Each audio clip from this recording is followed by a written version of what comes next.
In this video, I'm going to do something I've never done before on this channel. I'm going to be showing you my 5 most recent winning auditions, the auditions that actually booked the job. I'm going to be talking about my mindset of how I approach those auditions, whether I followed the directions or not, and all the little tips and tricks I have for you so you can reverse engineer this and apply it to your own voiceover career. Now, if you're new here, probably wondering who the hell am I? I'm Jesse Carroll. I'm a professional voice actor and coach. I've done over 2,000 voiceover jobs. I've made over $1 million in my voiceover career. I'm the narrator for History and Hulu Channel's Backroad Truckers, and I'm the founder of VoiceOver School, where we teach you how to book your first job, go full-time, and even scale to over 6 figures. And we got a free training on that below in the links if you want to check that out. I'm going to be doing this on voices.com just because they make it a lot easier for me to go back and look at these things. So you can see these are jobs that are done. I'm not going to go over the ones that I'm working on currently because they haven't been closed yet. So these are ones I'm currently doing, and these are ones that I've finished. And we're going to move on to these ones. One thing you can see, a lot of people when they do voices.com, they get obsessed with the little thumbs up here, little thumbs up, because they think they've been, that means a lot, right? You've been shortlisted. What do you see here? Barely any thumbs up on the jobs I've booked. Well, there's quite a few there, but a lot of them, they don't even do that. Some of them, they don't even listen. It's mostly agencies that are booking on voices.com so they can download your auditions and they can send them to the client who then goes through the list, makes their own short list on their own computer, not through the voices.com system, and then tells them who to book. If you're not getting a lot of shortlists on voices.com, don't worry about it because I mostly don't get shortlisted when I book a job. It's an interesting metric. I always go back and listen when I do get shortlisted so I can understand what keeps coming up when they do shortlist me, because some people do use the platform, but it seems like the majority don't. We'll start here, the Adobe Custom Model. Let's see here. So first off, Adobe Custom Model, they're looking for an instructor, informative, knowledgeable. I don't play instructor character. I don't go with informative and knowledgeable. I mean, I am informative, I am knowledgeable. And if I'm using their script, it's going to come across that way if I talk with confidence, right? I kind of liken them to them just pushing buttons. I take it with a grain of salt. The script is going to tell me more than this here. They want a live directed session. That tells me that they don't totally know what they want, that they're probably going to want to jam out and do it a few different ways. So I got a little leeway to approach this. I'm going to play the audio. Remember, here's what they're looking for, right? Instructor, informative, knowledgeable, young adult. Tell me if that's what you hear. Train a custom model using a collection of your own images so you can create faster while staying true to your vision. Start with a dataset of 10 to 30 JPEGs or PNGs that share a clear subject and style. Focus on what you want the model to create by choosing consistent visuals and removing unwanted distractions. What do you think? What do you think? Like, how would you describe that? Was it that instructor, informative, knowledgeable? Let's play it again. Train a custom model using a collection of your own images so you can create faster while staying true to your vision. Start with a dataset of 10 to 30 JPEGs or PNGs that share a clear subject and style. Focus on what you want the model to create by choosing consistent visuals and removing unwanted distractions. What do you think? I'm hearing friendly. I'm hearing conversational. I'm hearing guy next door. I'm hearing some warmth in there. What I'm not doing is what a lot of people think when they see a training video, especially if they see instructor, informative, knowledgeable. I'm not going, train a custom model using a collection of your own images so you can create faster while staying true to your vision. I said that line almost straight through, just like, train a custom model using a collection of your own images so you can create faster while staying true to your vision. Like as if I'm just talking to somebody, if they're in the room with me and I'm just telling them how to use something, We've all had moments of teaching in our lives, even if we're not coaches. You've taught a family member how to use the remote control properly, or maybe an iPhone if it's your parents, or whatever it is. Just think to those moments when you actually show somebody how to use something. We're not doing it in like a clinical, stereotypical announcer way. You just kind of casually say it. So that's what I did. And they liked it. And I booked that one. I'd worked with them previously before, so that's also helpful, but that doesn't guarantee the job. But they pulled the trigger quick when they heard mine, because like this, 6 responses. But anyway, the point is you want to try and get them in as early as you can. So that was Adobe. Let's go to this corporate marketing for a new AI solution. Right away, right? When we're looking at this, it looks like corporate marketing video for new AI solution. Right away, the cliche thing is to like lean into like your corporate voice, right? But down here, real person, believable, conversational, which by the way, on voices.com, that's going to be like 90% of the jobs are going to have role, real person style, believable, conversational. That is the bare minimum requirement to get into voiceover. You need to be those things. And if you don't know how to be real, believable, conversational, and authentic, I recommend you get Dave Beeson's book, Authentic Commercial Voiceover. It's very small. It'll take you maybe a couple hours to read it, or if you listen to the audiobook, it's great. And Dave's a fantastic narrator. It's all about just being your authentic self. It's simpler than you think. Let's see how I did. This is a lot of script, right? Let's see how much of this I actually do. There was a time when this was cutting edge. But if you had a power drill in your hand, why wouldn't you use it? You could crunch numbers like this, or sit back and watch your formulas do the work for you. We don't apologize for using calculators, or Google, or spell check. We use them because they help us do more, faster, better, smarter. AI is the next tool in that wave. It doesn't replace your value, it expands it. In our highly interactive module, Working with AI, Essentials for Working Smarter Together, you learn to confidently integrate AI into daily work. And that's it. I did the first 2 paragraphs, which ended up being, how long was it? 35 seconds. So that's usually what I do. Unless the budget's huge, I'll usually just do about 30 seconds, 20 to 30 seconds of the script. I kind of followed the punctuation a bit, but I put my own flavor into it. A lot of personality, just conversational as I'm doing it, as if I'm trying to give that information to someone, as if I'm really talking to someone. But I didn't, pull back on my personality at all. And that's a mistake that people make a lot of the time when they see corporate. They will pull back on their personality and put on their corporate voice. There was a time when this was cutting edge, but if you had a power drill in your hand, why would you use it? So also, one of the reasons why I threw my personality in and was a little bit sarcastic at times and even had a bit of a light chuckle and had fun with it and added humor was because this line, but if you had a power drill in your hand, why wouldn't you use it? I can't see, there was a time when this was cutting edge, but I just imagined it was like a really old, tool of some kind, like something rudimentary that you would use in caveman days. And then that kind of made me chuckle a bit and it adds some levity to it. But if you don't know, it says there was a time when this was cutting edge. If you don't know what you mean by that, it's going to come across as general. I booked this job probably largely because I was specific on that first line. I made it come alive, and that's your job. Not to say this like a voiceover, but to make these words come off the page as if they're your own. You got to live it. And that's why I'm assuming I got that job. When we ended up doing it, it was a little bit different than my audition. And look here, 1 response. Just me. I got to it right away. I think this one was a private invite. Yeah, that was a private invite. This one was a private invite.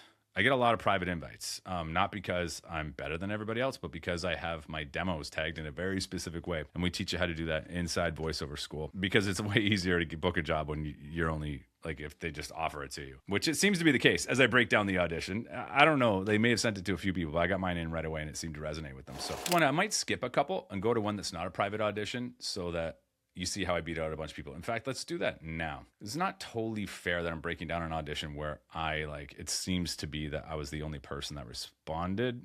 That being said, when I get sent a private invite, I do it right away because I know whoever they're sending it to is really good and I want to get mine in right away. So they go, yep. And if by chance the other people do get to it, right after me, then they've got to follow what I did.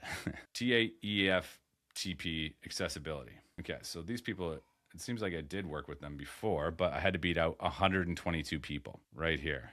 122 responses. So this is one of those WGU spots. They post quite a bit on here. They're looking for, it says announcer. That's what the role says. They're literally looking for an announcer. Charismatic and confident. So announcer traditionally is college has been out of reach for too many for too long. WGU changes that. That's like announcer, right? We all agree? So let's hear what I actually did. Do you think I did an announcer read? Do you think I followed that direction? College has been out of reach for too many for too long. WGU changes that. We're an online nonprofit university made for anyone overlooked by traditional colleges. This is education without limits. Learn more at wgu.edu. Was that announcery? Did I do announcer here? That's why you got to be careful. You got these roles and styles. You really got to take it with a grain of salt because you never know. So what I do a lot of the time when there's incomplete information, and I'm sure it's going to go a different direction, I follow my gut. Sometimes I'll do 2 takes. I didn't this time because I had worked with them before and I understood what they were looking for. And I think they maybe made a mistake or didn't quite understand what announcer means to voiceover people. Even when I'm told oh, it's big energy. We want big announcer energy. I try to find a place of truth to go from because announcer to me means inauthentic. Nobody does that on purpose. Nobody wants inauthentic. They just think they want that big, energetic voice. And you can give them that if you fully commit to it and have a reason why you're being big and boisterous and excited, but you got to do it for real. If you do that, then you won't come across as announcery. And I certainly never try to. I never try to be announcery. And that was like the total opposite direction of like what you would assume, right? Announcer, charismatic, confident. And then I just did college has been out of reach for too many for too long. I just said it like how I talk in real life. WGU changes that. Like if I'm just talking to a friend, I'm like, hey, check out this college. It's really cool. This is what they do. And it won the job over 121 other people. 81 people. Okay, so these guys say, and this is the last one I'll do. I think this is 5, right? This will be an internal video showcasing footage and photos of National Grid's community service efforts over the past year. And they say they want a narrator. What does that even mean? If you're like reading anything, you're the narrator. But like, do they want you to sound like you're reading it, like a narrator? I don't know. Genuine and articulate. So right away when I hear this, genuine, that contradicts narrator. Narrators are kind of opposite of that by the nature, because when you're a narrator, like it's known that you're reading something that somebody else wrote, or you're describing a situation, and it doesn't come across as like genuine to me. I guess you could say it genuinely, but narrator, it's like I try to make it sound like the words are mine. That's not a narrator's job. The narrator narrates what's happening, right? So that's why I ignore that whenever I see it. Genuine, articulate. Okay, well, I'm already articulate, I think. I'm not going to try and be extra articulate because that's what's going to make me sound disingenuous. So that's another one I just kind of throw out. And if you think that you're not very articulate in real life, then work on it. Work on it. One thing that's awesome you can do is a ton of tongue twisters and do them really slowly and really deliberately and look ridiculous like this and over enunciate it. Do that every single day, and I promise you, you won't even have to think about being articulate. You will just be hitting all of the consonants and vowels so perfectly after a while, as I just mumbled that. This will be an internal video showcasing footage and photos of National Grid's community service efforts over the past year. What'd you get out of that? I got something out of this. Shows me that National Grid cares. Shows that they're involved in the community in the past year. Of course you want to be authentic with that. You want to be genuine. You want to show them that you care. So now that I said that, let's see what I actually did to book the job. More than 1,600 volunteers gathered to support 68 organizations in 45 communities with one shared commitment: doing good in our communities across the UK and US. National Grid's Grid for Good makes a difference by increasing access to affordable energy, developing the energy workforce, and supporting community resilience. This fall, our employee volunteers brought this promise to life with our Global Day of Service. Not bad. Not bad. I wouldn't say it's my best audition by any means. It was actually almost borderline announcery. I think with this, I probably got away with one where they liked the tone of my voice. If I remember correctly, I think they actually came back and said, hey, can you make it a little bit more conversational, a little bit more warm? So yeah, that also shows you that your audition doesn't have to be perfect. They probably were like, ooh, okay, we like his voice. He's kind of almost conversational, not quite. Maybe he just didn't get the direction right because they didn't really give any. They just said this. So, you know, maybe they also trusted me a little bit because I have 360 whatever 5-star reviews and I've completed like almost 600 projects on the site, maybe a little bit of everything. But yeah, you know, your auditions don't have to be perfect either. Don't overdo them, because I've also submitted the wrong audition to a job and still booked the job because I just did a really good job on the audition, but I just submitted the wrong one and they still booked me and like, hey, really loved what you did, but can you use our script this time? I'll try and find it and show it for you guys. Out of all those jobs, pretty much all of them, I bid at the top when there was a range. I've found for myself that bidding low doesn't move the needle. In fact, it does the opposite. Middle hasn't really made a difference. Just I lose money. And the top, like I seem to book more when I bid at the very top. Everybody's different. I've heard a bunch of different things. I know some of the top talent bid in the middle, some bid at the upper middle, some do it case by case, depending on what the job is. But I generally just go for the top every single time. And your audition doesn't have to be perfect. None of mine were. When you don't have complete information and you're not sure, I always default to being me, because I know how to be me really well. I know how to put my own personality into it. I know how to be warm and friendly. And I think if you go from that default when you have incomplete information, you're fine. But, you know, maybe next time I'll try and find some ones that are like big and bold and energetic so I can show you how I approach that too. So I hope that was insightful. Let me know in the comments what you thought. If you thought that any of those auditions were garbage and you're curious how I was able to book it. Or if you wanted to get some more information, if you wanted me to play it more, let me know. I'm here to help you guys. And yeah, I hope this gives you some more transparency into the thinking of a full-time working voice actor when it comes to auditions and how we actually go about doing it. Again, everybody's approach is a little bit different, and this is one way that I approach mine. But again, there's many different types of auditions, and I'll try to find some big, bold energy ones for you next time. If you got value out of this, hit like. If you're one of the people that watch my channel all the time but haven't subscribed, please subscribe. It helps me out in the algorithm, and I want to get some big guests on the channel. So if you could subscribe, that's going to do wonders to getting some really big, hairy, awesome coaches, video game actors, top talent from voices. I really want to get some good people on the channel this year. So in order to do that, got to make it worth their time. Got to get a lot of eyeballs on it. So if you guys all subscribe, I would love you forever. Now I'm done begging. And if you're brand new to VoiceOver, this is the first time you're seeing me and you're not sure how to get in, we have a free training in the description below. All about how to get started in VoiceOver and what it looks like when you're actually doing it. And if you're interested in VoiceOver School and joining my community and working directly with me, check the links below for the VoiceOver School community link. And other than that, I've been Jesse Carroll. There's been another video, and we'll see you in the next one.